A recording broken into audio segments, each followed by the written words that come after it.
Just got to replace this switch. This is the glow plug switch.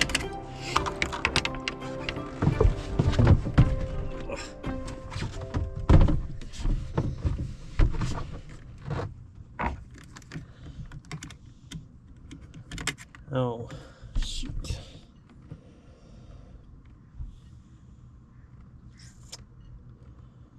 How am I going to do this?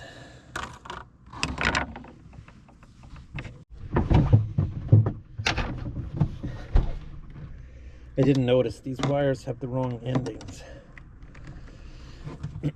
So again, not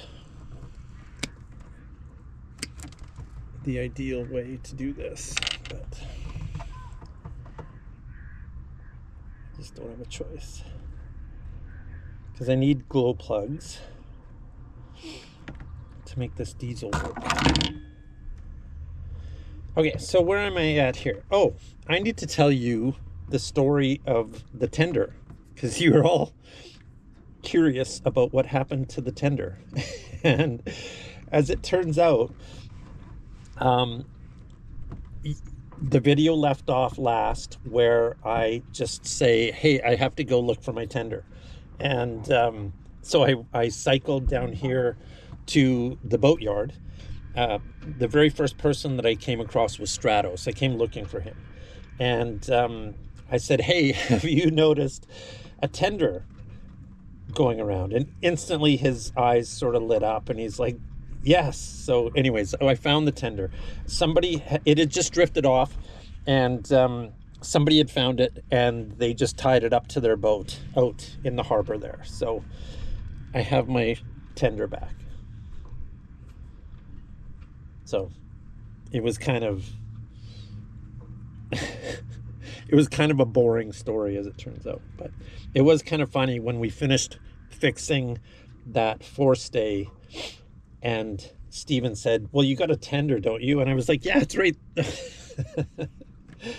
It turns out that it had been adrift for the day, and I just hadn't noticed. So, oh well, stuff happens.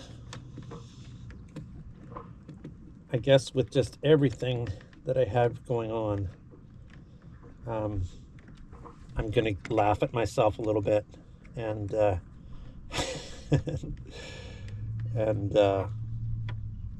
yeah, just give myself that grace that I didn't notice my tender was missing. So I guess the other thing that's happening with me right now, which is kind of interesting, is that, you know, it's just been a hectic couple of weeks, you know. The forestay blowing up, the backstay blowing up, climbing the mast for the first time, you know, especially climbing the mast the wrong way, like, you know, not having a backup halyard. You know, it was just dangerous. Like, there's people that don't want to do it. It's like they don't want to risk their lives doing it. And I just didn't have a choice. So it's been interesting. The way I've been feeling here the last little while is that it reminds me a little bit, I guess, of, you know, a little bit of stress response, where I'm at the dock and it's comfortable to be at the dock, and I have to get off the dock because I can't afford to just be sitting here at the dock, nor do I want to. You know, I've got sailing to do and I want to be out there. But yeah, I'm a little nervous, not gonna lie. You know, what else is gonna break, and is it going to be catastrophic in some way?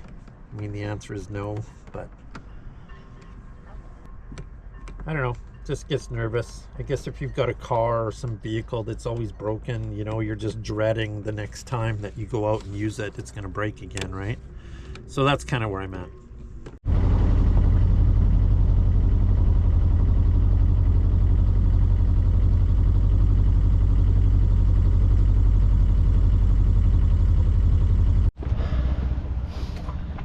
So, you're probably wondering why I'm soaking wet.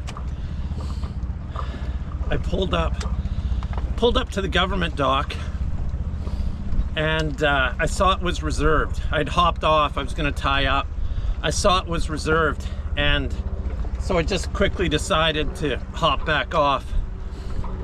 And I forgot to pull the line back in. So I pulled out into the bay here a little bit and anchored, and no problem. And was backing off to set the anchor, and all of a sudden the engine just died. and I instantly knew what had happened, that I had forgot to bring that line in. So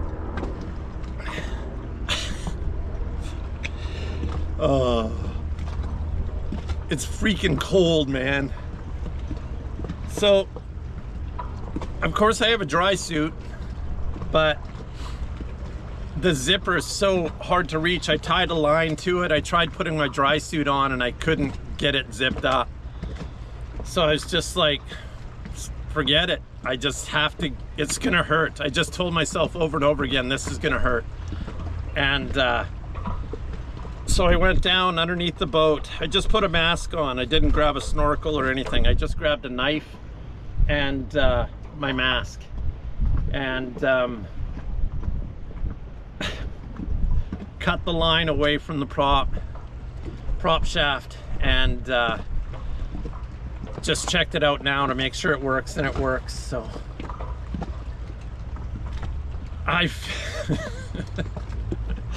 all I can do is laugh, right? That's all I can do. That's all I can do. And eventually I'll get it. So life is good. I'm having fun, kinda. And I'm gonna go over right there and clean Warren's boat here in an hour or so. But first I'm gonna warm up a bit. So there you go. The life of John.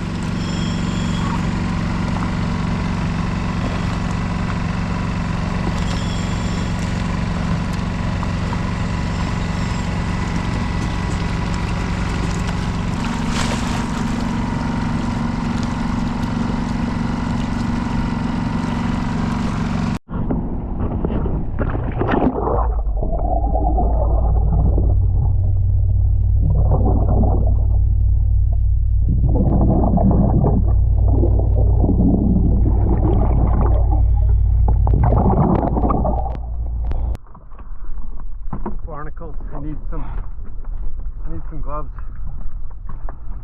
Blood all over. Yeah. Dude, that was my first boat cleaning. Definitely don't want to do that in shark-infested waters. Off the Great Barrier Reef. Use gloves. Yeah, thanks, buddy. Oh, thank you. Thanks for letting me experiment on your boat. It looks really good under there, actually. Yeah, well, I definitely shouldn't have left it so long. I didn't realize. I've since learned you definitely can't, because this is almost a year right since I scraped it last, which is too long, especially with not good bottom paint. Yeah, yeah, there's some fiberglass showing, but yeah, the barnacle, I was just concentrating on not dying and doing a good job, so I didn't videotape what I was peeling off, but it's just a big mass, which is huge. Yeah, well, and from what I've heard, any bays close to civilization are where you get the most growth, right? There's just more people, more everything. Manure. Yeah. Yeah, and there's the Vie Sauvage over there. Thank you, Warren. Thank you for letting me clean your boat. Thank you for giving me the opportunity, and yeah, it worked out good. There's a few bugs to iron out. I need to get some look at all the bugs and critters that would be in my ears if I wasn't wearing. For that, hey? Yeah, look at that. crazy. Yeah, they're just all over me. The seals and everything will be around the boat tonight. Oh, will they? Yeah. There's that little bit of that I scraped off around the water line. Yeah. Man, there was fish and seals. Oh, really? Big sea lion came in. Oh, wow. Yeah. Eating all the mussels and stuff. Yeah, I guess just everything, all the little stuff brings in small The bigger fish. stuff, and the bigger stuff comes in, and Working its way up until there was a sea lion as big as my dinghy. What? Really? Oh yeah. Really? When was this? Just like a minute ago? Like No, like a couple weeks ago. a couple weeks ago. Yeah. Yeah. All right, bud. All right. Well, I'll get you to unzip me. Neither of us are ideal partner for unzipping, but that's okay. So let me tell you the story of yesterday. Yesterday I leave the marina dock here and I head over towards Maple Bay, the government dock, and I'm just going to anchor overnight. I'm going to clean Warren's boat and spend the night, and then today I was just going to hang out. Warren wants to go out for dinner tonight. So yesterday when I went over to Maple Bay, I hit the government dock. Like I went up to the government dock and I jumped off the boat, and it was moving pretty fast. And then all of a sudden I saw that the dock was reserved, and so I just quickly aborted the mission. But I was straining really hard to pull back on the boat, and I wasn't able to hold it. It's whatever it is, 9,000 pounds of boat that's moving. And so I jumped back on the boat, and I guess I didn't take care of the line, the stern line. So I backed out of the dock, everything's fine. I go out into the harbor and I put the anchor down, and I go to back up to set the anchor, and all of a sudden the motor just goes junk and stops. And I almost instantly knew what was happening. The stern line had gotten wrapped around the prop. So then I was still drifting at the time. I had the anchor out, but I hadn't set the anchor, so I was drifting. So I was just panicked. Not panicked, but I was concerned and stressed out. Again, just a new scenario. And all of a sudden, the anchor caught, so I was okay. And I had to figure out how to get this line out from around the prop. And I've got my dive gear, but the problem is I can't zip up the dry suit by myself. It's a two-person operation. And so I thought, oh, well, it's just gonna hurt. It's just gonna hurt. But I gotta go in. So I just went in, and it hurt. And the water's cold at this time of year. I just cut the line away, and fine, everything's good. But in that chaos of bringing the dive gear up from below deck and things like that, I had inadvertently hit the switches on the panel on the way out, and I didn't notice. It was daylight. All my lights were on. My mast lights, my spreader lights, my running lights, just everything was on. The depth finder was on. Everything was on. And so it stayed that way for the rest of the afternoon and then overnight, because at night I just crawled into the V berth, was getting comfortable, talking on the phone, and I went to sleep. The V berth is really dark. I don't see any outside lights from that. So I woke up this morning and I go to plug my phone in, and there's just nothing. And I'm like, what? And then I saw the panel and I went, oh no. So I hopped in. The only thing I knew to do, I don't have the solar panel yet. So the only thing I knew to do was to come back here to the Maple Creek, the marina, the boatyard. Stratos owns the boatyard, and the people here are amazing. And I've just sort of befriended them. And so luckily Stratos was just like, here, talk to Clive, he'll tow you over. And so I bought Clive some gas for his boat, a lot of gas for his boat. And he towed me over here, and now I'm using, you can hear the humming in the background, I'm just using the battery charger to charge up these batteries. So, you know, it's funny because I just feel like this right now as far as sailing goes. But you know, I'm just always so competent with things. And this thing has just absolutely put me in my place. There is so much to do and learn and know about and check and double check and triple check. It's really fascinating.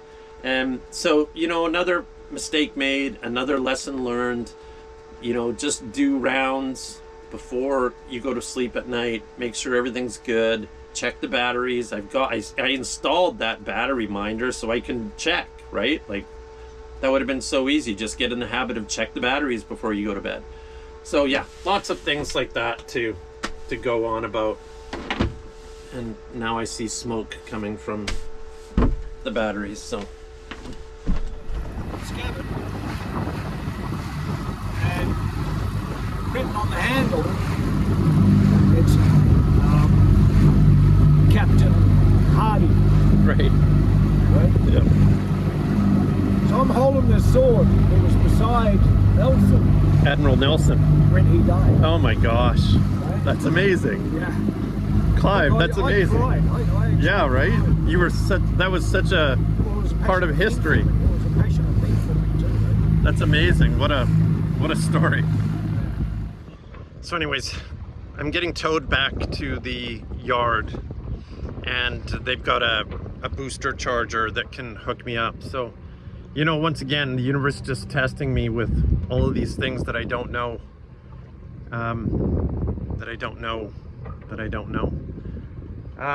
So it's just been, yeah, everybody's so great though, because what's funny is all these mistakes that I make, everybody else seems to have made them too.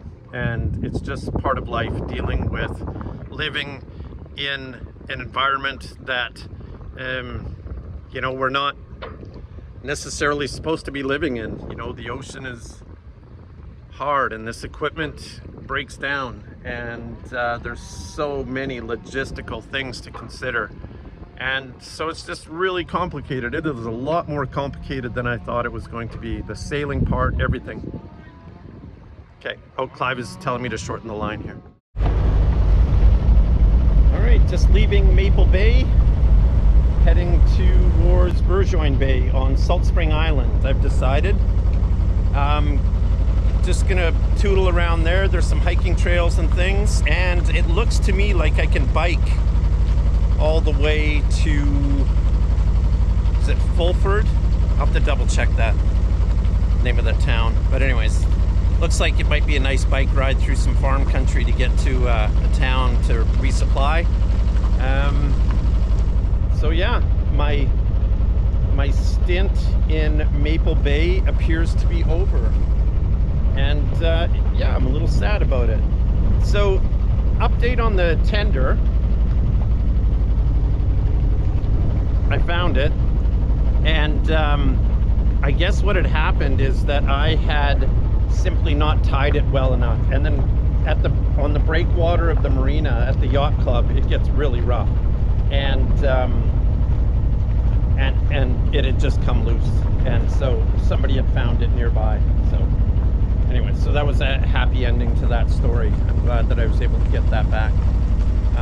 And yet another lesson learned, you know, just all of these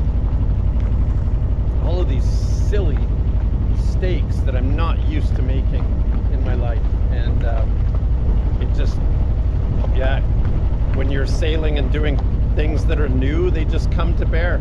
And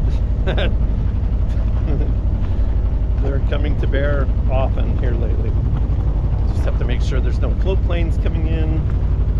Yeah, short little sail today. Looks like a good sail. Gosh, I gotta get my wind apps figured out.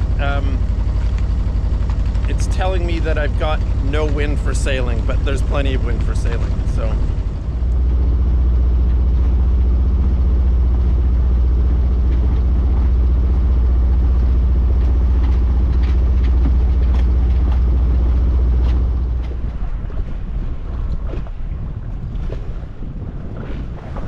Royal Canadian Navy.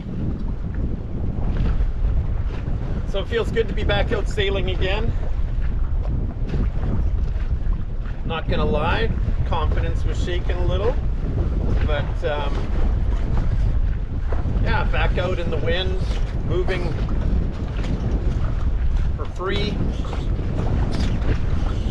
So far so good. Feels good.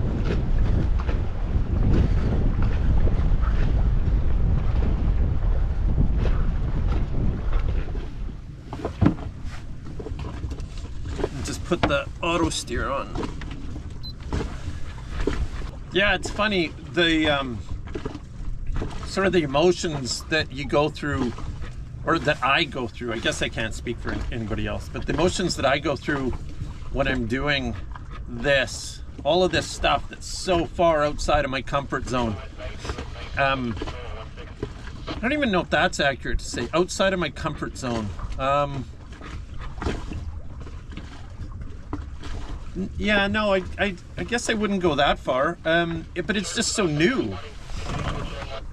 And I just don't know what, you know, I don't know, just don't know what I don't know sometimes. I feel like I've done a good amount of preparation for things, and then when things happen, I fall back in my confidence. I'm like, oh, you know, but then what's been really good about meeting this community of sailing people is that I run into people that have been sailing for decades, and they say, well, yeah, that same thing just happened to me, you know, last year or last month or last week or whatever, right? Like, so, you know, stuff happens, and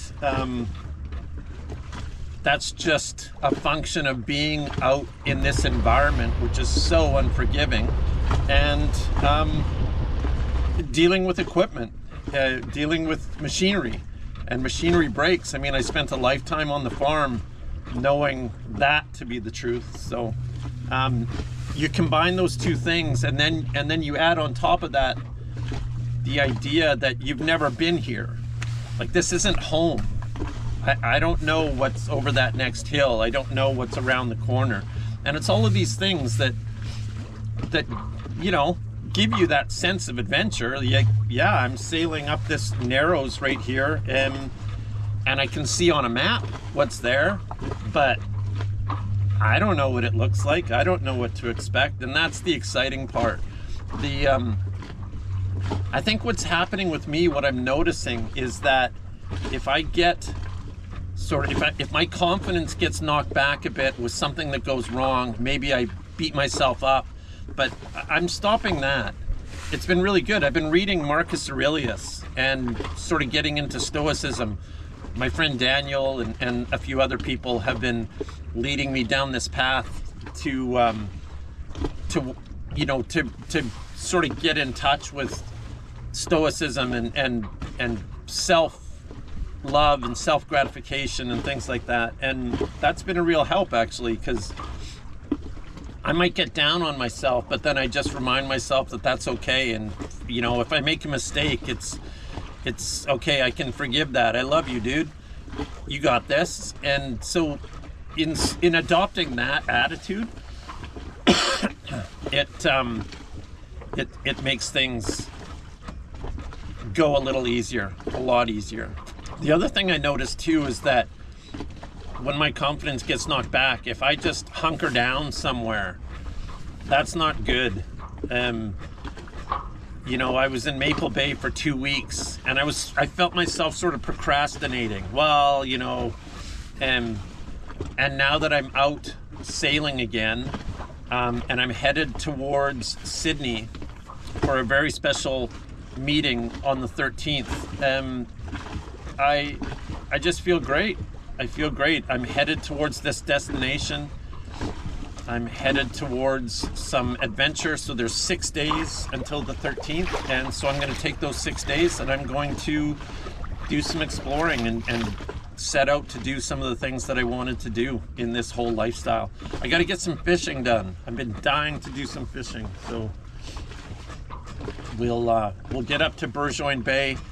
We'll get anchored and we'll do some exploring, and we'll see what we can see as far as hiking, biking to town, doing some fishing tonight, maybe set the crab traps out. So yeah, let's go. So I have to make it through that little narrow pass there to get down into Cowichan Bay and off towards Sydney, Victoria. This is Salt Spring Island ahead of me here. Burgoyne Bay is just up in front there.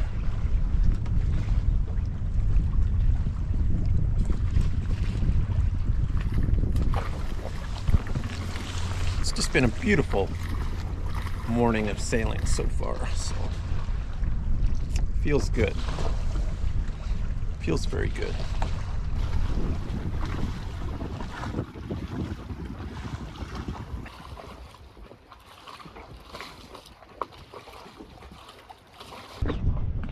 All right, well, I made it here to Burgoyne Bay. There's the government docks.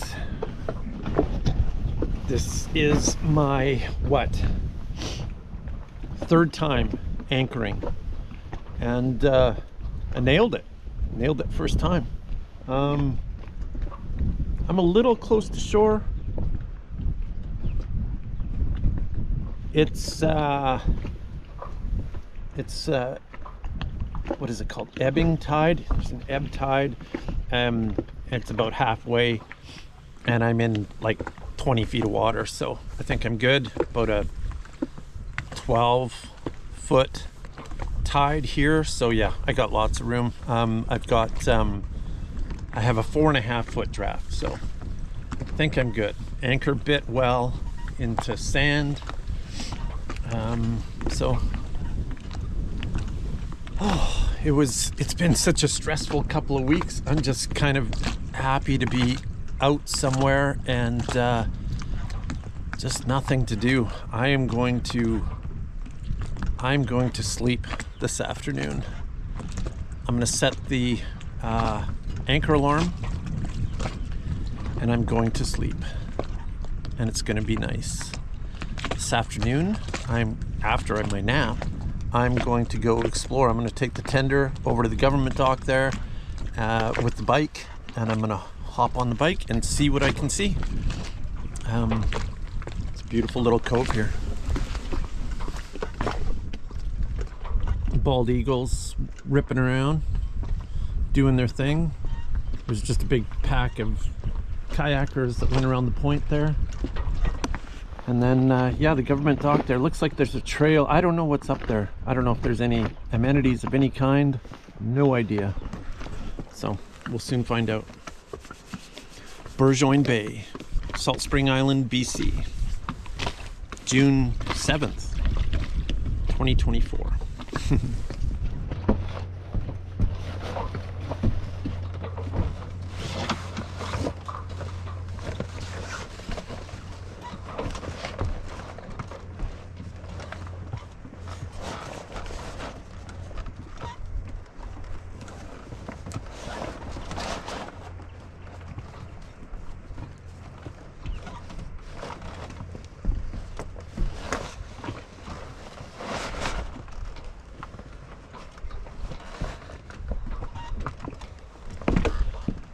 I always put the sail covers on just to protect the sails from UV.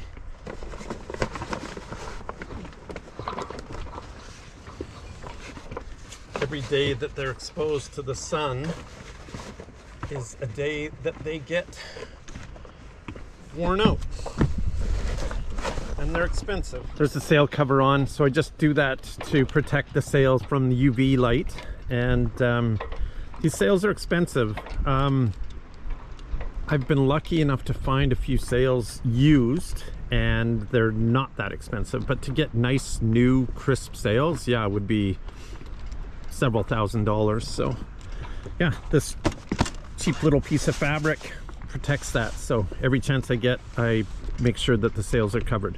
The foresail is up there in that bag, and for now it just stays like that right there. So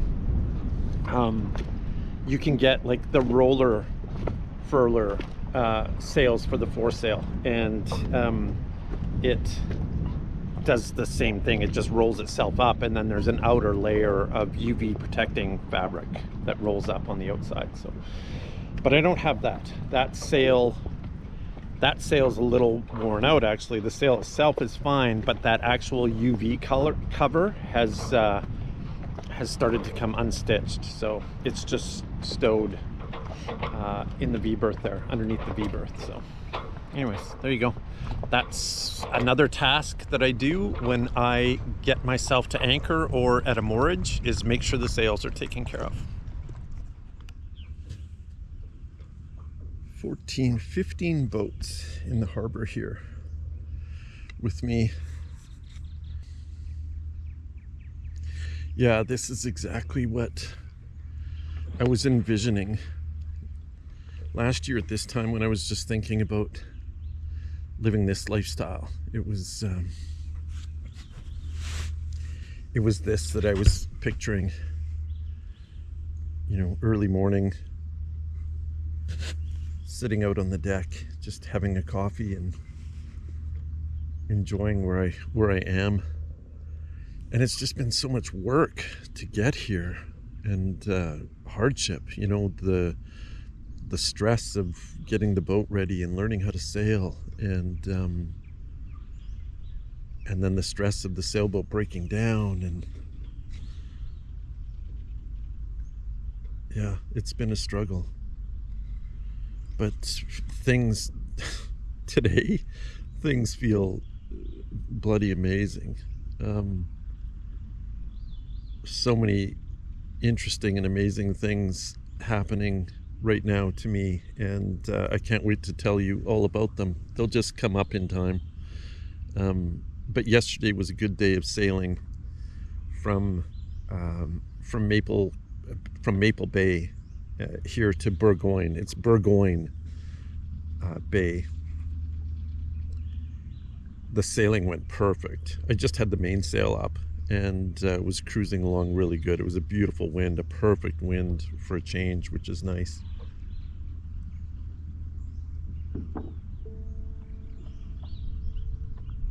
Got anchored on my first try.